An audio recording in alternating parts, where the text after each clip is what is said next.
Ready. Speaking of money, how are you feeling about helping the physics department get a Your legs are in. I'm sorry. That's okay. Very persuasive case for it. Okay. And I'm sure you can consider taking it to the next level. Terrific. That's great. What level is that? Let's do it again. You ready? Okay, now you don't remind me of my mom. I was trying to push it a little bit. Let's see. I'm sorry. So eventually, Zombie. Good job, Zoe! Yes.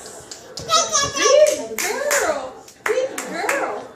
Showing all that work she's doing to get sober over in the corner. You want to do it yourself? Come here. Come on. Swirl, I need a drink. Come on. Do you have any alcohol? Zoe, And no. take the vodka. Come here. It'll take 2 weeks. Zoe. I'm not sure. What's going on? Well, Mrs. Latham said she was seriously considering donating money so we can get a cryogenic centrifugal pump. Oh, Yeah. And she stuck her tongue down my throat. why? Okay, we can't keep explaining that. Read that book we got you. He hit on me. Does that old lady want to have sex with you in exchange for giving your department millions of dollars? I think so. You lucky duck. You're really a broken toy, aren't you? I'm going to get out of here before anything else happens.